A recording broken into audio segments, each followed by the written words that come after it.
Thanks for coming and hanging out in the basement with me today. Well, we've got a fun maintenance video. Why do I say fun? Because I like doing that kind of stuff. It's fun to do maintenance on something when it's not broken. Of course, it is a lot of fun to fix stuff, but it's better to do maintenance before it breaks. So hopefully it won't break. But let me move the camera and we'll get started.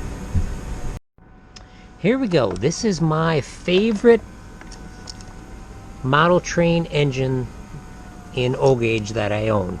The one for S gauge is the American Flyer Silver Flash, but this one is special to me because this is the first kind of modern engine I bought.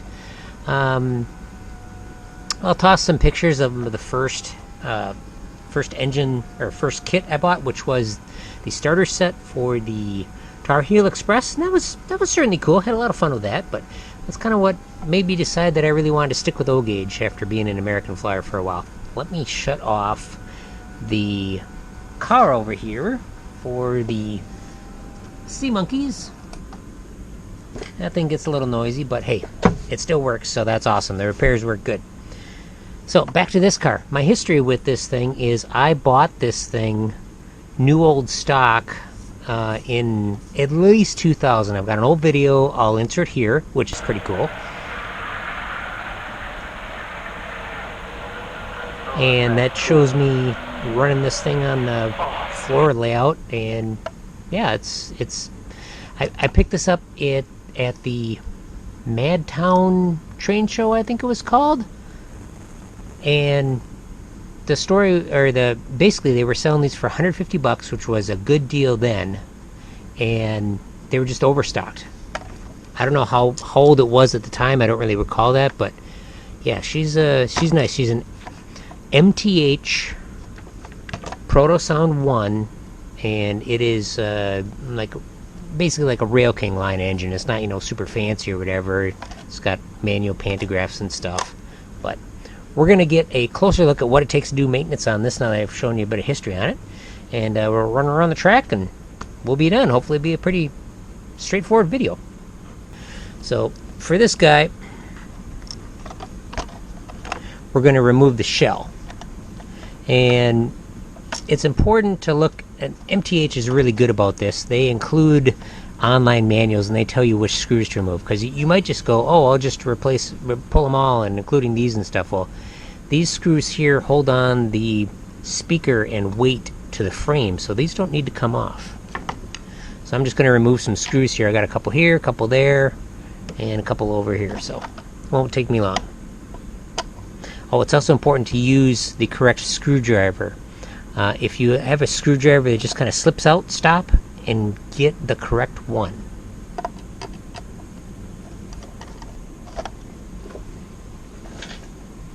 There we go, that looks a little better. Now the shells on the MTH engines, on the ones I've taken apart, they come off pretty straightforward. This one's going to be super easy because there's no electrical connection. See, they do actually have a spot to hook up a wire, so you could run this off of overhead catenary if you've got it. Set that out of the way. And this is the Proto Sound 1 board. You got to make sure you have a good battery in here. Easy to change the light bulbs. We've got flywheel clipped motors. I'll go over what lubricants I'm going to use. I'm not saying you have to use these, but this is what I use. For oil, I generally use 3-in-1 motor oil. This is different. This is engineered for electric motors. It has a very low amount of paraffin, which will get gummy over time. Standard 3-in-1, like the red bottle, that could get gummy. But hey, if you want to use it, it's your engine. I also use a precision applicator. And then I just use like some general purpose grease for the gears. Again, up to you what you want to use. You can use super lube, you can use whatever you want. It's your engine. I'm just telling you what I like to use. So the MTH is pretty cool with how they do this stuff. The motor actually holds the truck in. Since this is going to be a, real strong service I'm doing on here, we're going to pull the motor off carefully. And that is one screw right under there.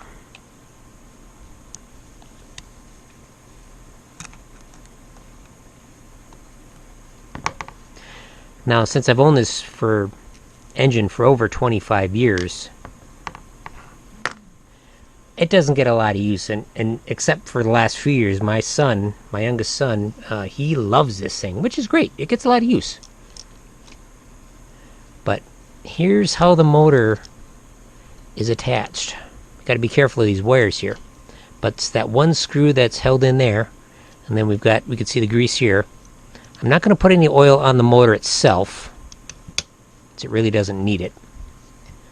But let's see if we can get this into view here. Just being very careful with the wires. I want to make sure that I have adequate grease in here. And I'll add a little bit here. It looks pretty good. But where we're going to oil is we're going to be putting lubricant on the shafts, so up in here. And there's bearings in here that need lubricant. We'll put a little tiny bit of grease on the gear, but also another spot, might be a little difficult to see, but where this idler gear pivots, right there we're going to put oil. And then of course we'll toss a little oil on this shaft too, but this is pretty good. It's not squeaking, seems to run pretty good. It's a little stiff, but not bad. Another thing, it's kind of hit or miss if you want to do this. I do like to lubricate the rollers. This thing's like, doesn't really roll that good. But I've read where it's not a good idea to oil the roller, so kind of up to you what you want to do. Also, good time to clean the wheels. When you got the motor off, it's super easy. We're just checking everything out, making sure the traction tire is on it. We got a traction tire here and one here. Kind of hard to see because they're equally dirty enough. But let's see, let's just put the oil in right now. Just want to use just a little bit. If you've got a smaller oiler, that can help with some of these because the clearances in here are a little tight. Sometimes you got to dribble the oil down so it gets in the, finds its way into the bearing, which can get a little messy.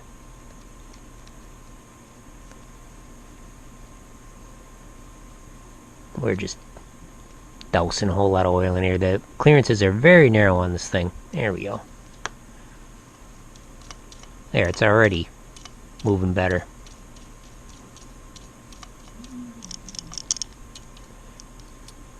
So let's put a little bit of oil on the roller here. Like I said, this is how I do it.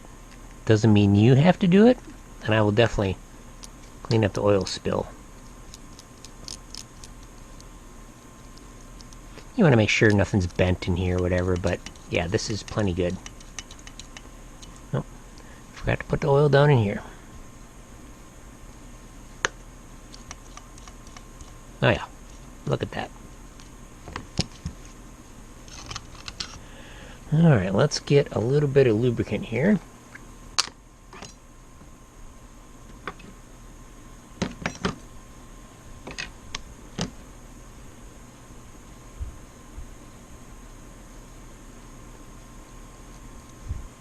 If you're working on an old locomotive, I mean this is old, but like a locomotive where the lubricant has gotten hard or wax-like, then you really want to like remove the old lubricant.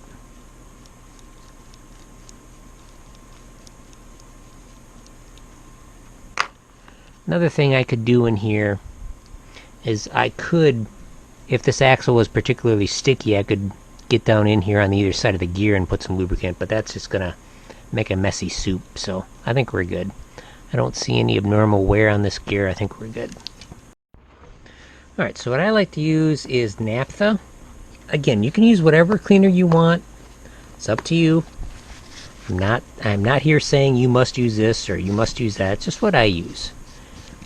And this is the opportune time to really clean these wheels because it's super easy to clean it. Because the motor's not connected, we can just freely roll this along. And this engine isn't too bad. We clean it pretty regularly. Yeah. So after you hit it with a naphtha, it looks black and gross.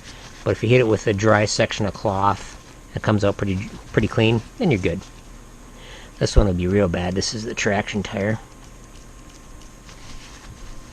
This engine has certainly shed its fair amount of traction tires. This was my #1 engine for a long time.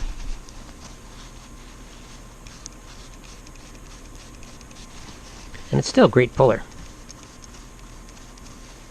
Like I said, my favorite engine. I like the sounds it makes. I like how effortlessly it runs, how strong it is.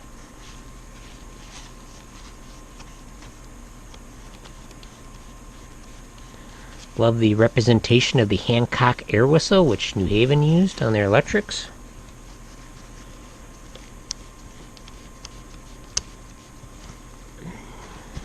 Let's see here.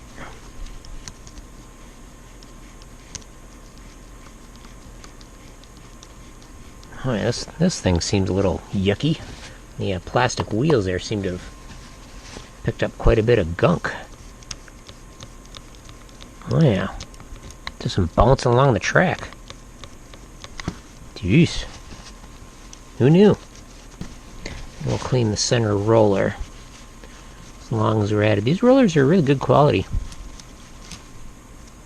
There's no groove in it, but it's nice and...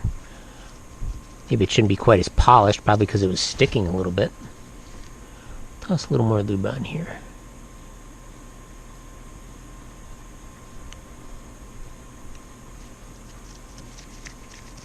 There we go. That looks real good. Because I was careful, I didn't break any wires, which is great. Now, another big trick is when you set this back in here, you don't want to pinch any wires. Just slots in.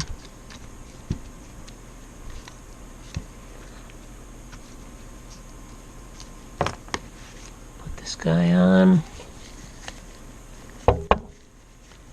Now I'm running the screw backwards because this is a fine threaded machine screw. When I feel this screw drop back in, I can go forward again and carefully tighten it up. I'm just going to go light snug, and I'll just make sure I didn't pinch any wires, because like I said, it's super easy to pinch wires with this design. We look good. Give her a little twist, and the front truck is good. Well, that really wasn't too bad. That front truck was pretty darn quick, and luckily I didn't break any wires. I have broken plenty of wires in my time, so it is a good skill to learn how to solder. But I'm going to do the second truck, and then I'll give you a tip for when you're putting the body shell back on. That won't take me too long, and then we'll run around the track. Oh, one more thing. Like I said, if this was like a post-war Lionel or something really old, where I was in there with the gears and stuff, I would scrape out that old lubricant and get all of it out. But since this lubricant is in good condition, just a little bit extra worked really well. Thought I would share something interesting that just happened. When I put it on the track to test it before I put the body on, the front chassis kind of came up a little bit, or the front truck, and then it didn't move. Of course, I shut it off right away. When I put the back one on, nice crew talk, this motor was jammed up. It was jammed solid. And I had it seated there when I put that screw in. I think what happened is it just got a little bit sideways, and then when I put the screw in, it locked it right up. I just had to loosen the screw, reset the motor on its base, and now it's working good. And another way you can tell an engine is working good is if it glides, in this case, it glides to a stop, because this is Protosound 1, there's no speed control. See, it just glides to a stop like that.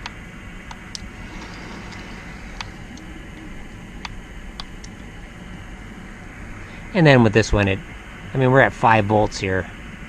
That's pretty darn impressive. On a Protosound 1, crawl around at 6 volts, that's really good. This engine is well broken in.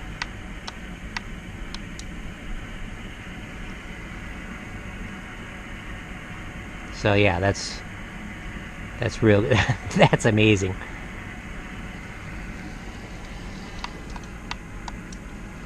And then we'll just cut the power, and she just glides. Beautiful. Really happy with it. And with the Protosound, the way you tell if the battery is good, one way, is you remove power from it, and if it lasts enough time. If it dies instantly when you pull it off, you got a problem. But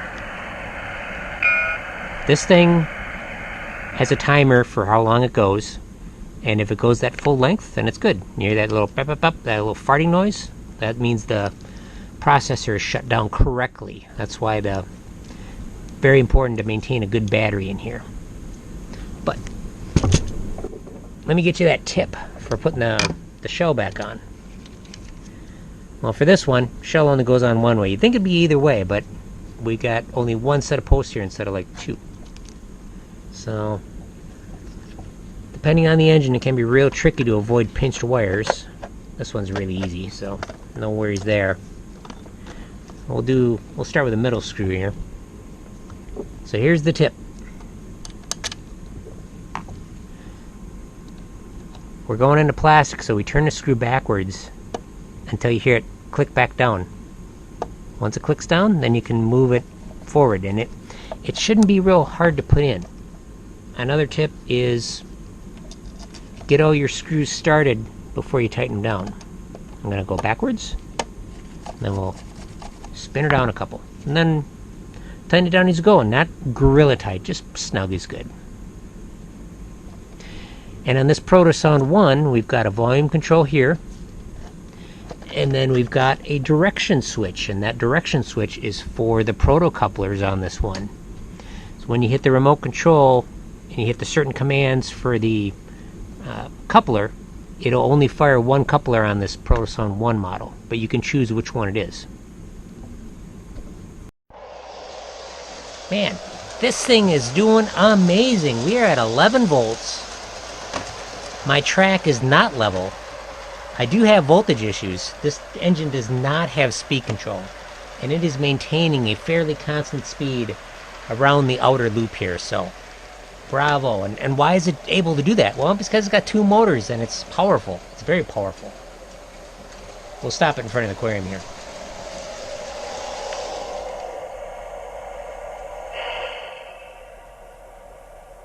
This engine is just so cool. I've got some other videos on it, which I'll toss a card up and so you can check it out. I'll probably put one at the end of the video too, but I'm going to call this a big success. Was it really bad before? No, but the work I did has made it even better, and I don't run this very much because my son's honestly running it all the time, and of course I got new stuff, so you know how that goes. Gonna do any crew talk? Same modification over. Alright, so let's get her going here. Now this is not command control. This engine's Protosound 1. This is just a remote control for the transformer. These buttons are duplicates of what's on the transformer, so hit that whistle here. A little loud, but it's still cool.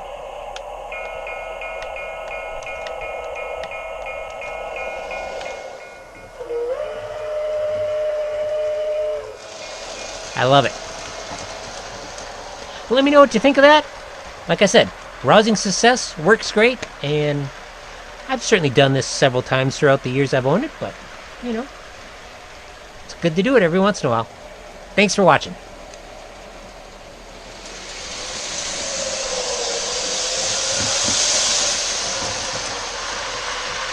I love running this thing fast.